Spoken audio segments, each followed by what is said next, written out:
So yan mga ka-farmers, na yung mga sisiyo natin ay nagugulat dahil naglagay tayo ng mga dahon ng Madre de Agua.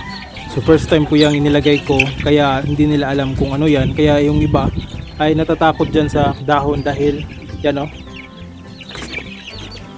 hindi nila alam kung ano ito dahil first time nga nilang makakita ng ganitong dahon.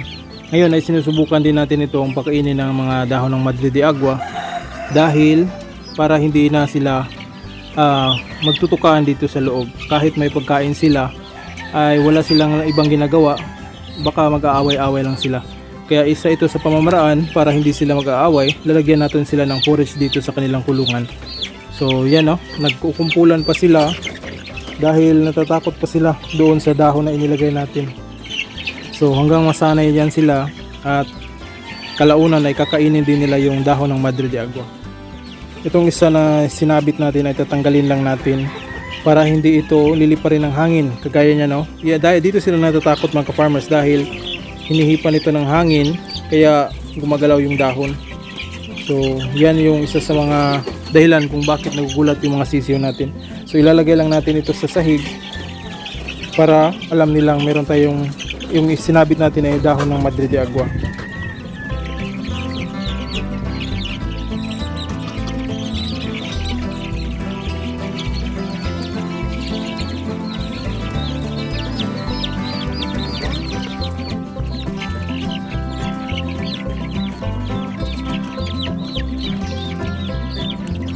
Yan, matatapakan nila yung mga dahon mamaya at hindi na sila matatakot sa dahon na yan kapag malaman nilang na pwede palang pagkain ito.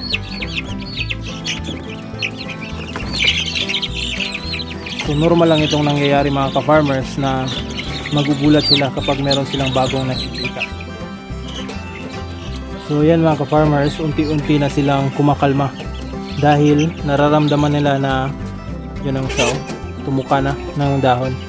Nararamdaman nila na hindi sila aanuhin itong mga dahon.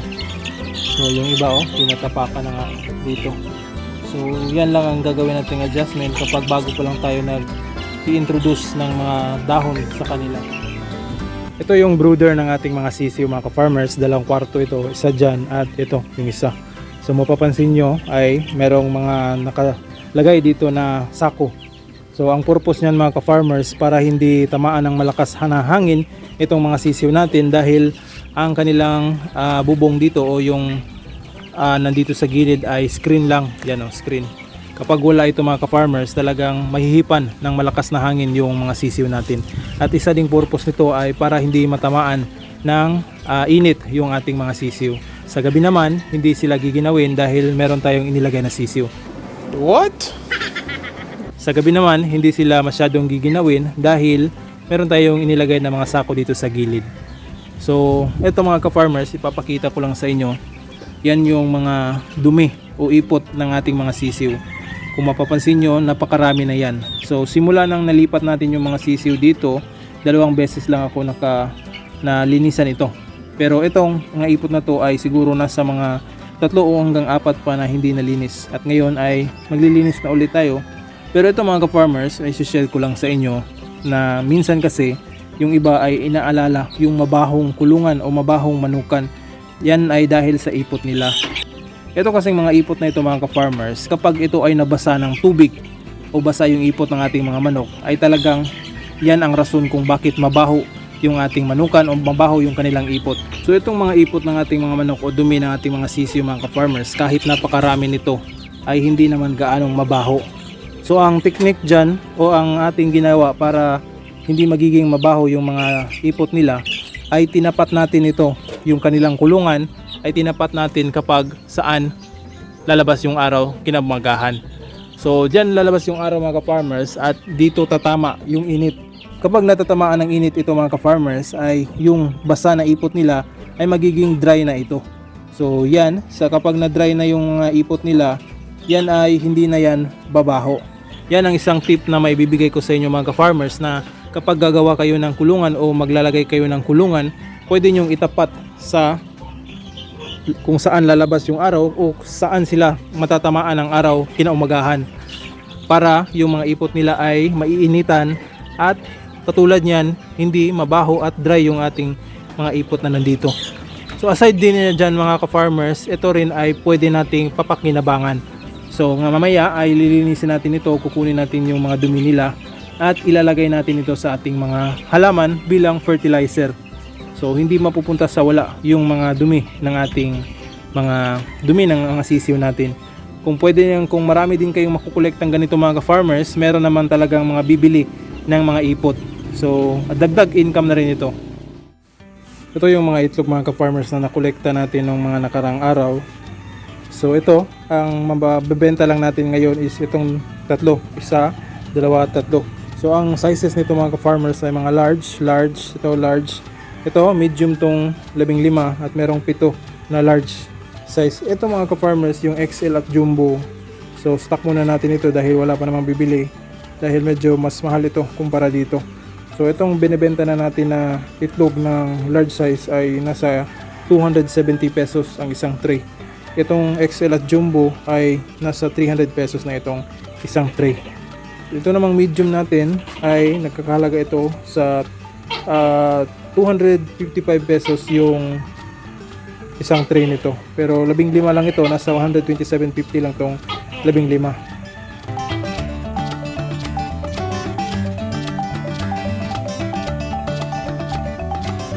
Mga farmers, i-deliver muna natin itong itlog na ito. Let's go!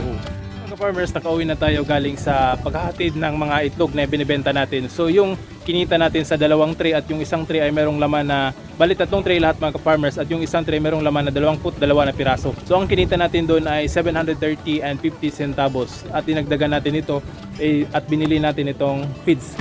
So itong feeds naman mga farmers, ito yung pinakamura dito na feeds sa manok na available dito sa aming lugar. Ito yung GMP4 breeder pellets. So baka merong mag-sponsor dyan, GMP, baka naman. So ito yung ginamit lang natin mga ka-farmers dahil ito yung pinakamura na available. Ang presyo nito sa amin ay nasa 1,000 noon mga ka-farmers. Last week ang presyo nito is nasa 1,555 pesos. Pero ngayon nagtaas na sila ng 10 pesos kaya naging 1,565 pesos na yung isang sako. Pero para sa akin mga ka-farmers, ayos na rin ito dahil yung ibang brand na ng feeds na breeder pellets ay napakamahal. Nasa 1,800 plus or 1,900 plus na yung per sako noon.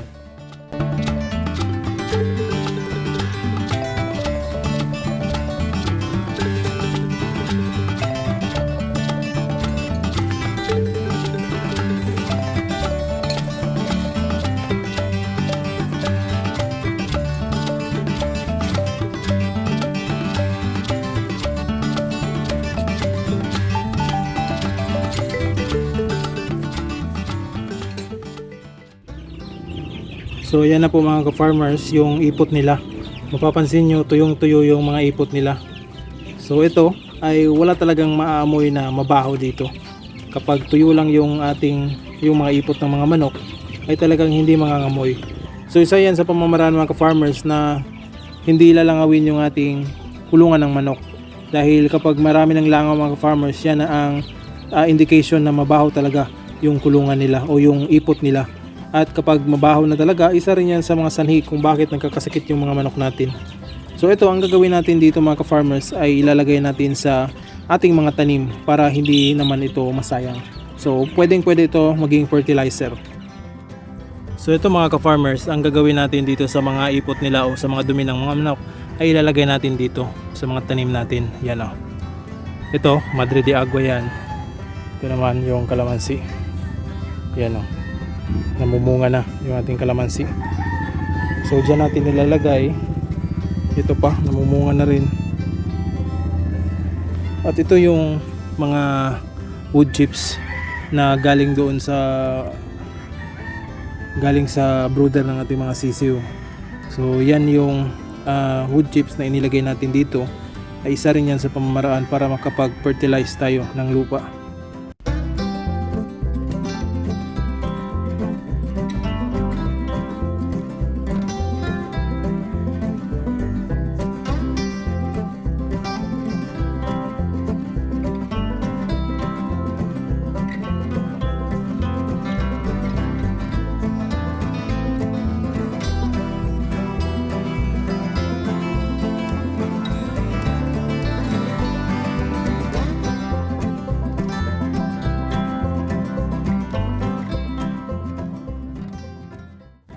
So ito na mga farmers, nalagay na natin. Dito lang sa malayo natin ilalagay. Dahil ang lupa naman yung na-fertilize natin. So ayan, dito yan o.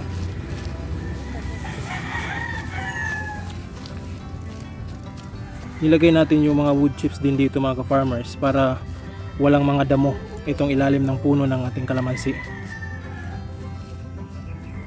So ayan, tataba na yung lupa at marami pang bunga ang ibubunga nitong ating mga tanim, especially itong mga kalamansi.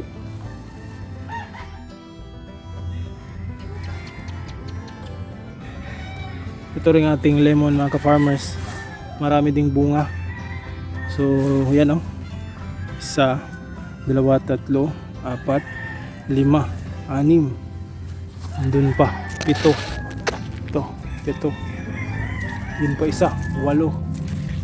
So napakadaming bunga yung ating lemon. Meron namang ibang pamamaraan mga ka-farmers para matanggal yung mabahong amoy sa ipot ng mga manok. Isa na dito is yung maglagay tayo ng rice hull, maglagay tayo ng wood chips dahil magtatanggal ito ng mabahong amoy. At pwede din yung carbonized rice hull, isa din yung pamamaraan para matanggal ang mabahong amoy. At saka maglagay din tayo ng abo mga ka-farmers sa ilalim ng kulungan ng manok para hindi mangangamoy o hindi mabaho yung amoy ng kanilang ipot.